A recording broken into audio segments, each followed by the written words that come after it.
Is entrepreneurship easy? No, not at all. Is it worth it? 1,000%. One of the reasons that people run away from entrepreneurship because they went to school for so long to do whatever career they're in. You know, to get my master's in nursing and become a nurse practitioner. I went to school for 15 years and residency and all the continuing education to become a doctor or to be an engineer. Like, I had this passion of something I wanted to do. And because I went to school, I feel like I have to do it. What if you could do it, but have entrepreneurship part-time?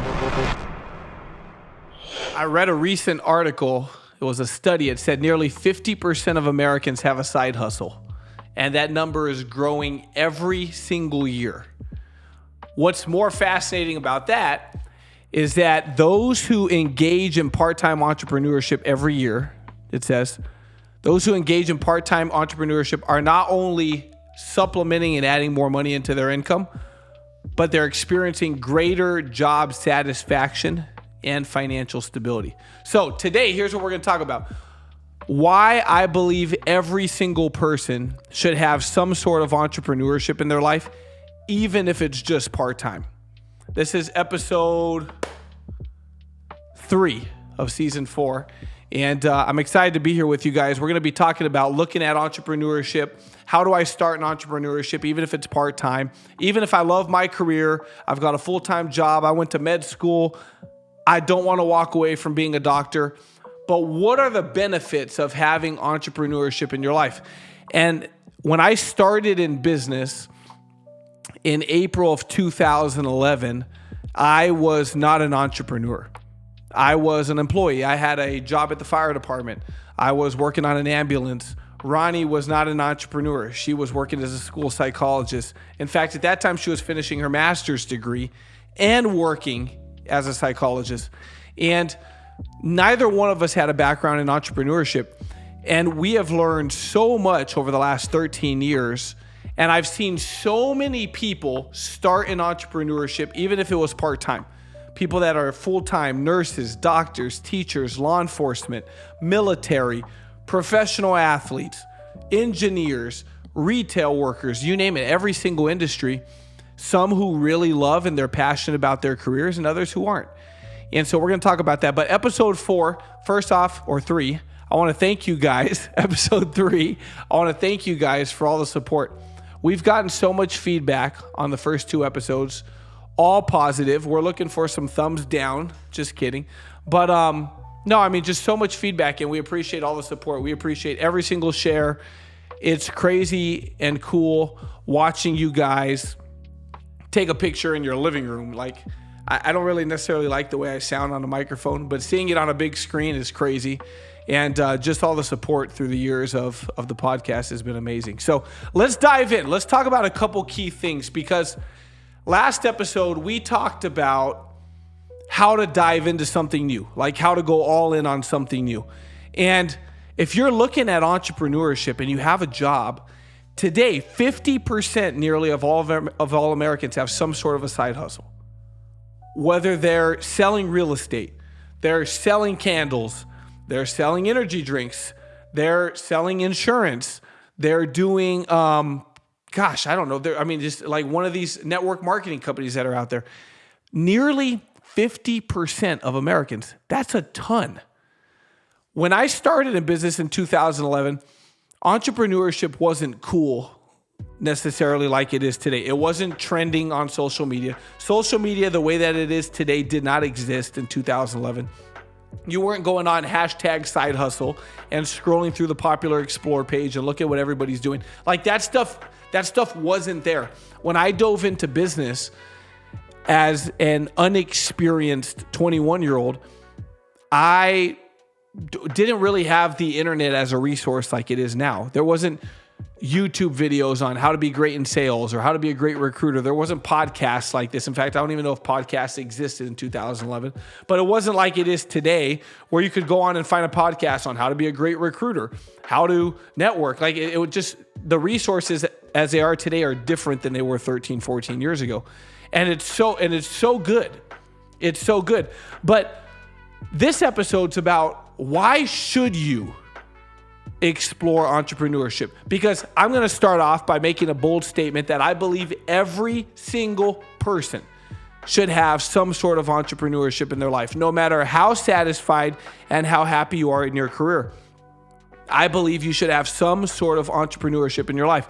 And I wrote down a couple of the reasons why. So let's talk about them. Number one, the other day I was having a conversation with a guy who's been in the same job for about 20 years. Loves it. Oh, actually, you know what? I wouldn't say he loves it, but he enjoys it. He's not miserable there. It's something that he enjoys. It's something that challenges him. It's a lot of hours, but he gets a lot of flexibility because he's worked his way up over the last 20 years.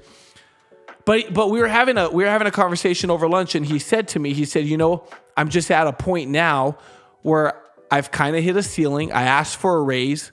I didn't get it. In fact, I think the raise I asked for, I think my boss makes more than me, or would be around the same spot. I would be making more if I got the raise. And he said, I can't buy a house. And there are things that I want to do that I can't do. And this dude's been at the same job for 20 years. Now, in that conversation, you know what my answer was? I said, bro, you need something else. You need to add something else. You know, there's only so high you can go. There's only so many years you could go. Another 10 years, where are you going to be? Another 10,000, maybe than where you are now. Let's look at your retirement. We start looking at as retirement. Guess what? 15, 20 years behind.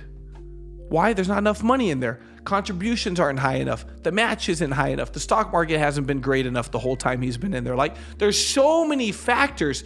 So number one point on why I believe everyone should have entrepreneurship in their life is so that you have complete control and autonomy over your household income. You're in control of your income. Here's what happens when you only got a job. You're not in control. You do not control the total number of dollars that go in your house. Your boss does. Your schedule does. Your raises do. Your bonuses do. Taxes control how much money comes into your house. There's so many aspects to it that are out of your control if you simply just work a job. A part-time entrepreneurial venture can add income to your house. I always say, and you've probably heard me say before, that the job controls the amount of salary. The job controls the monthly paycheck, but the job does not have to control the total amount of income that comes in your house. What if you can have a job that provides great insurance and benefits and pension and retirement and everything you're looking for because you want security and stability? But what if when you get off your 9 to 5, you could have a 5 to 9 that in 3 or 4 hours matches, if not doubles, your entire full-time income. In fact, possibly might even replace your full-time income. See, when you have some sort of entrepreneurship, it provides stability for your income. It provides stability because I can raise my income. You know that saying that, oh, you got to just manage your budget and live below your means. What if I could raise my means? What if I could add $2,000, $3,000, $4,000, $5,000 to my monthly income and then learn how to live below that? That's way more fun than cutting out the amount of dinners I get to go to with my family. That's way more fun than having a small Christmas where I'm on a budget and I can't really buy gifts and give the way I want to. Is money everything? No, it's not. But you know who thinks about money the most? The people that don't have any. They're the ones thinking about it all day. I remember when I used to think about money all day long because I was broke. So number one, you could get stability. You want to know where stability doesn't come from? There's no such thing as stability when you're paycheck to paycheck. There's no such thing as stability when you're counting your dollars. That's not stability. You may have a steady paycheck, but you don't have stability. Stability comes from being able to add more, diversifying your income, diversifying how many streams are bringing money into your house. What if your paycheck was giving you a direct deposit every 2 weeks or once a month or every week, but you had a business that was bringing dollars in your house every single day? That's diversifying. Financial freedom's a big goal. Financial freedom means I have enough money where I'm financially free for the rest of my life. I'm financially independent. I don't need anyone. Nobody. I don't need a boss. I don't need a paycheck. I don't need anything. Why? I have enough money. I've earned enough, saved enough, and invested enough in the right places where for the rest of my life I'm set. That's financial independence. That's financial freedom. Question for you. How many people can achieve financial freedom just at their job? I think I would think you would be hard pressed to find one who didn't have to work 30, 40, 50 years and get a company stock option plan in the very beginning that went public and blew up. Like today, people getting a job today, financial freedom with the way housing costs, cars, gas, rental, inflation. I mean, like I just don't see how you can do it on just a 9-to-5 salary. So number one point on why I believe everyone should have entrepreneurship in their life is to take control over your household income. Number two, I think it's flexibility. I think flexibility comes from entrepreneurship. Flexibility of time. Having some sort of work-life balance that most people want. Work-life balance. The ability to travel when you want, to see your kids when you want, to go to your kids' soccer games whenever you want, to take time off whenever you want. Like, I remember having a job and I didn't have that. I didn't have that at a job. When I had a job, I had a set schedule for the most part that I was accustomed to. At one point, I had a job where I was working the graveyard shift. Ronnie and I were dating at the time. What a freaking nightmare. Like, I was working from I think 11 o'clock at night till 7 in the morning or something like that. And she was going to school, and then she'd come over to hang out, and I would be falling asleep. It was the worst. Like, I remember like yesterday, that feeling of trying so bad to stay awake because I feel bad for falling asleep. But I was awake the whole night. Most people, they go to work in the morning, they get off work, and then it's hustle with the kids, trying to get something done, put dinner together, they go to sleep, you try to watch one episode of Suits, and then you got to go to bed and you got to wake up and do it again tomorrow. And if you want time for vacation, you got to plan and ask for it off. Most people, they take one family trip a year, if that everyone saves for the entire year to take this 1 week cruise to Ensenada, Mexico or something in the middle of the summer. That's not flexibility of time. That's not freedom of time. Entrepreneurship allows for a flexible schedule because once you get something going, it belongs to you. Another thing on entrepreneurship, I believe, is personal growth. I have learned so much being an entrepreneur. A lot of things you learn the hard way. A lot of things I learned from winning. I've learned a lot from losing, though. But personal growth is a big one. A couple key things on personal growth I think you get when you're in entrepreneurship that a lot of people don't have just working a job. One of them is mental toughness. I mean, is entrepreneurship easy? No, not at all. Is it worth it? 1,000%. And this is why we're talking about engaging in entrepreneurship part-time, no matter what. One of the reasons that people run away from entrepreneurship is because they went to school for so long to do whatever career they're in. Man, I went to school for nursing for 10 years, to get my master's in nursing and become a nurse practitioner. I went to school for 15 years between schooling and residency and all the continuing education to become a doctor or to be an engineer. Like, I had this passion of something I wanted to do. And because I went to school, I feel like I have to do it. What if you could do it, but have entrepreneurship part-time? And you learn the mental toughness and the resiliency and the creativity that comes in your mind when you're a business owner. And you're trying to figure out every day new ways to expand, new ways to get better. There's so much more flexibility of time and skill set and just complete freedom that comes with working for yourself. Every business owner at one point made a jump, in most cases, to I'm going to go from working for someone else to working for me. And I'm going to hire a bunch of people. And they went through this mental toughness grind. Your boss probably did, that CEO of your company, went through this grind of starting from the bottom to getting where they're at now. There's so much flexibility. There's so much freedom that comes. Maybe not in the beginning, but it comes. Another big key point I wrote down for why entrepreneurship is the skills and experience that come with building a company, building a business, even a small business. I did some homework on it, by the way. Small business owners across the country, on average, earn more than full-time salaried employees. Not every time, but small business owners. And that small business owner took a jump. The skills and the experience that come with that jump and getting good at something is so powerful. It's stuff that you take with you the rest of your life.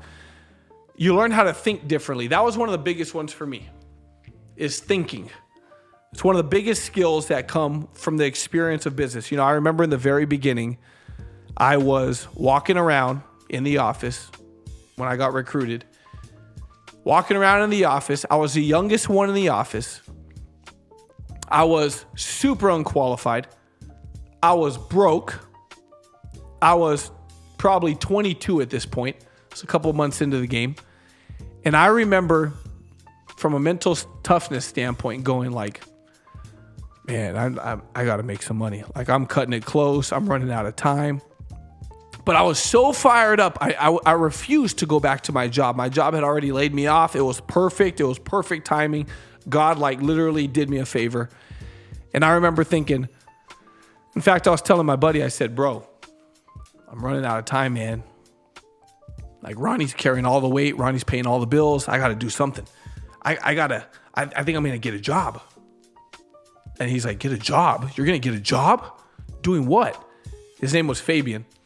I said, bro, I think I'm going to go somewhere 30 miles away and get a job serving tables at night after doing this all day, where no one will run into me who knows me. So no one knows I got a job. And I'm going to just try to make it. I'm going to just try to make it, just to make a couple $100 a night, to make $1,000 or so a week, and just to help pay the bills. And I remember in that moment, I was frustrated, I was broke, I was scared, I was fired up, I was excited, I was pissed off, all at the same time. But I was worried about this freaking money thing, this money problem, right? The mental toughness and how to process things, how to process failure is one of the biggest lessons that you learn in business, in entrepreneurship. And this is why it's so powerful to do it part-time, because you could do it part-time and get the same learning without having to risk your income, without having to risk your bills being paid, without having to risk your career. That's why entrepreneurship part-time is so powerful. That's why we're talking about part-time, not you quitting your job today. Part-time, from 5 to 9, from 6 to 9, from 8 to 9, whatever. Saturday and Sunday only. From 12 to 5, just you part-time having business, learning how to process failure, learning how to be resilient, how to keep going, right? Learning how to communicate effectively. You don't learn that at a job. Not in most jobs, you don't learn it. You don't learn necessarily sales and psychology of communicating with people. The education you get when you go outside of your 9 to 5 and you start a business part-time, the psychology, the ability to be effective in conversation with people, the ability to get to the point. There's so much stuff. I mean, the list goes on. Sales, closing, all these things I wrote down, understanding money and how business operates. Thank God, Ronnie's so good with the money that from the very first day, we never got a credit card. Never. Now, someone might watch this and go, you should have got a credit card. That was stupid. I'm thankful we didn't. We did not. We started the whole thing cash. And by the way, it's not like we didn't put $300,000 up front. I'm talking about we had 10 grand in the bank account, and that was it. And that was enough. It was enough to start. Learning how to manage money and how a business operates, profits and losses, money in, money out, taxes, corporations, paying yourself. There's so much stuff that you go your whole life, you never learn this stuff as an employee. Instead, all you do is Uncle Sam takes his 30% and you're just like, oh, well, where'd all my money go? Clueless. That was me. You work your overtime. You're like, dude, I did 30 hours of overtime. I'm going to get rich. My check is going to be huge. And you do your overtime and it's like, you get your check, 40% of it's gone on overtime tax. And you're like, it's almost like I didn't even work overtime. This is stuff that you don't understand until you get into business and you get into entrepreneurship and you start understanding how to pay yourself and pay your spouse and pay your kids and lower your tax exposure and try to stay low on the tax bracket. There's so much stuff that comes from entrepreneurship. Personal money management. Like just getting good with your own money. You want to know when you start paying attention to that? When you get into business. When you get into business and you start going, holy smokes, when I'm not getting paid by the hour anymore, I'm not getting paid salary anymore, I'm not just getting paid for clocking in and milking my whole life on time. Now I'm getting paid for results. You know, you pick up a license in something like finance, for example, like my industry, you sit with one client, you make $3,000 in 2 hours and you're like, that's what I made the last 2 weeks at my job. And it's 1099. So the full 3,000 goes in your bank account and you're sitting there looking at your account like, what in the world? What am I doing at my job? This is the stuff that happens when you start getting into business and you start managing your money differently too. Problem solving, critical thinking, you know, problem solving abilities that you never had before, right? Figuring out how to navigate your way through crap, how to work with people, how to deal with people, how to manage people, how to lead, how to be someone people can count on. This is a lot of stuff that I learned when I got into business. It made me a better friend, a better spouse, a better family member, a better everything from being in business. That's stuff that I wasn't getting at a 9 to 5. Why? I'm not going to say you're never going to get any of that at a job, but when you get into business, guess what? It's on you now. It's on you. They ain't just clocking in and spending an hour and a half in the bathroom watching TikTok. Not when you're working for yourself. It's on you now. You own it. You know how much pride comes, even if you just have a small little sole proprietorship where you're self-employed, you don't even own a business. You're just self-employed. But you start making money on your own schedule. I had a guy the other day go, hey man, I was looking, a bunch of these people here, I actually make more than them at my job. And I said, at your job, that's the difference. Take your job, take your $150 you make on a W-2 working for someone else, get in a business, go make $150,000 for yourself, and your whole world changes. Because you did it on your own time, yourself. No one paid you. You did it yourself. Networking, another big one. Gosh, the amount of people that I've met through business. That I don't know if I spend a lot of time on a weekly basis. I'm trying to think. The amount of time that I spend with people that I actually knew when I got in business versus today, it's like almost zero. I've met so many incredible people through business, through entrepreneurship. Going out in the world. See, when you're in business, you guys, and you get in business, you get this business mentality, right? And you clock in, you clock out. Like I got people on the team that are nurses. They get home, they take off their scrubs, they go to the coffee shop, someone says, oh, what do you do? They don't say, I'm a nurse anymore. They're like, yeah, I'm in business. Oh, I do this, blah, blah, blah, blah. Like their business hat goes on, their full-time mindset in business, even if it's part-time hours. Because this is something that I own for me. This is something I'm building. And the reality is they're transitioning out a lot of times out of their career because they're working on replacing that income in business and then being full-time. And when you're full-time in business, you own your freaking life. It belongs to you. You want to travel? Travel. You want to know what I need to travel? This iPad and this phone. That's it. As long as I do that, I could make just as much money on an island in Fiji as I can right here in my office. I don't need anything else except for the internet, obviously. And once you build a business, you don't even need that. You could disconnect completely. I couldn't do that in the fire department.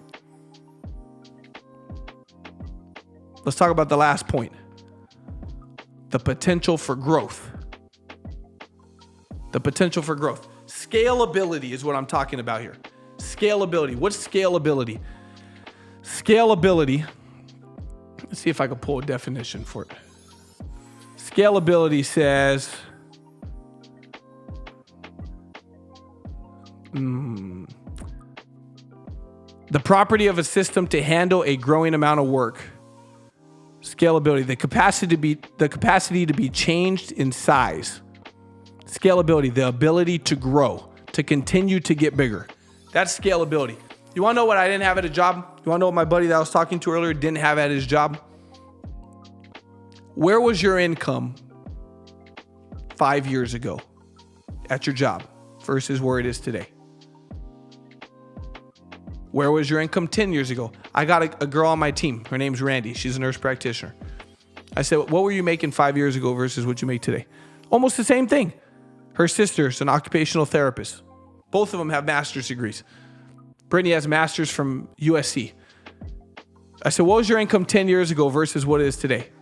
Almost the same thing. You get to a certain point where you're at the top. You're one of the highest paid occupational therapists in Southern California. You're one of the highest paid in your company. There's only so high you can go.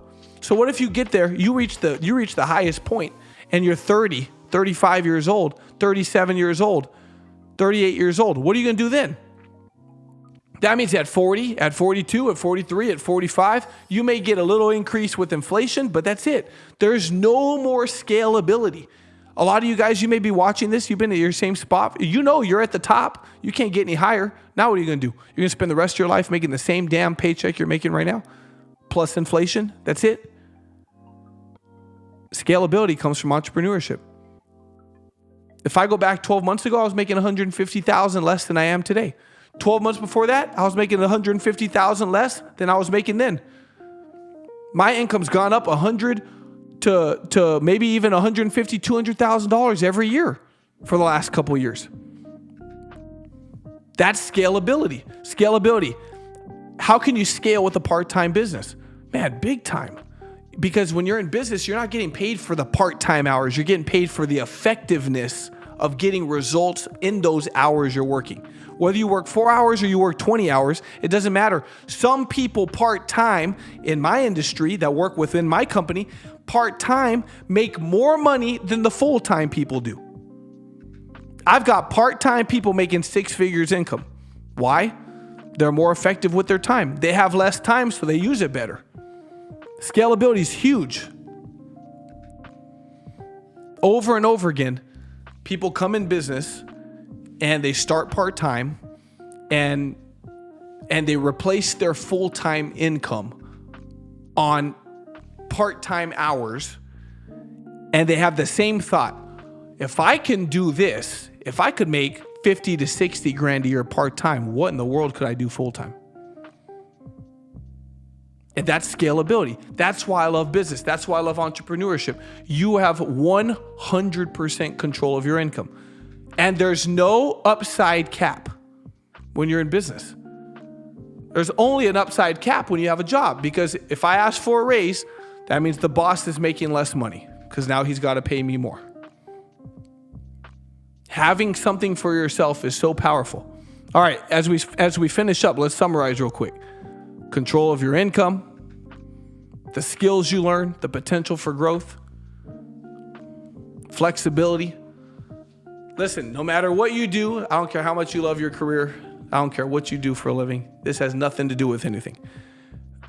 The one point that I believe, this is my belief, is that every person should have a business in some capacity, at least part-time, even if it's just on the weekend, even if it's just for the skill sets, the ability to master something new, the ability to learn how to run a business and learn how to run a company, the ability to get the mentality required in order to do that.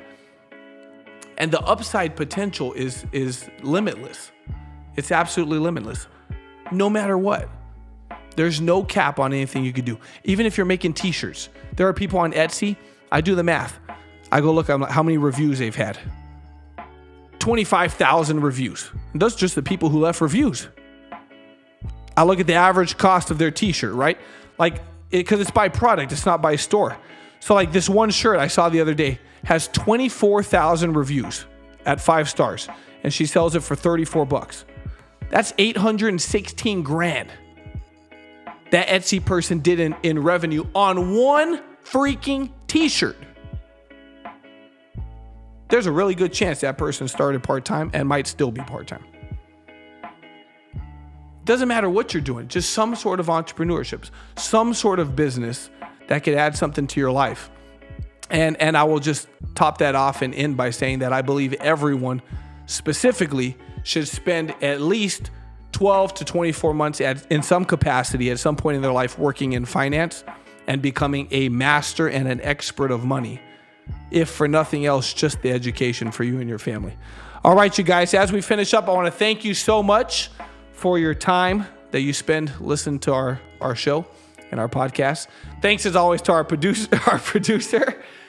And just thank you for the time that you spend with us. There's a million things you could be watching, whether it's flipping through reels or watching an actual show like this. But we appreciate all your feedback, all your comments every time we get a chance to meet any of you anywhere out in an event. Thank you so much. Episode 3 is done, and we are out.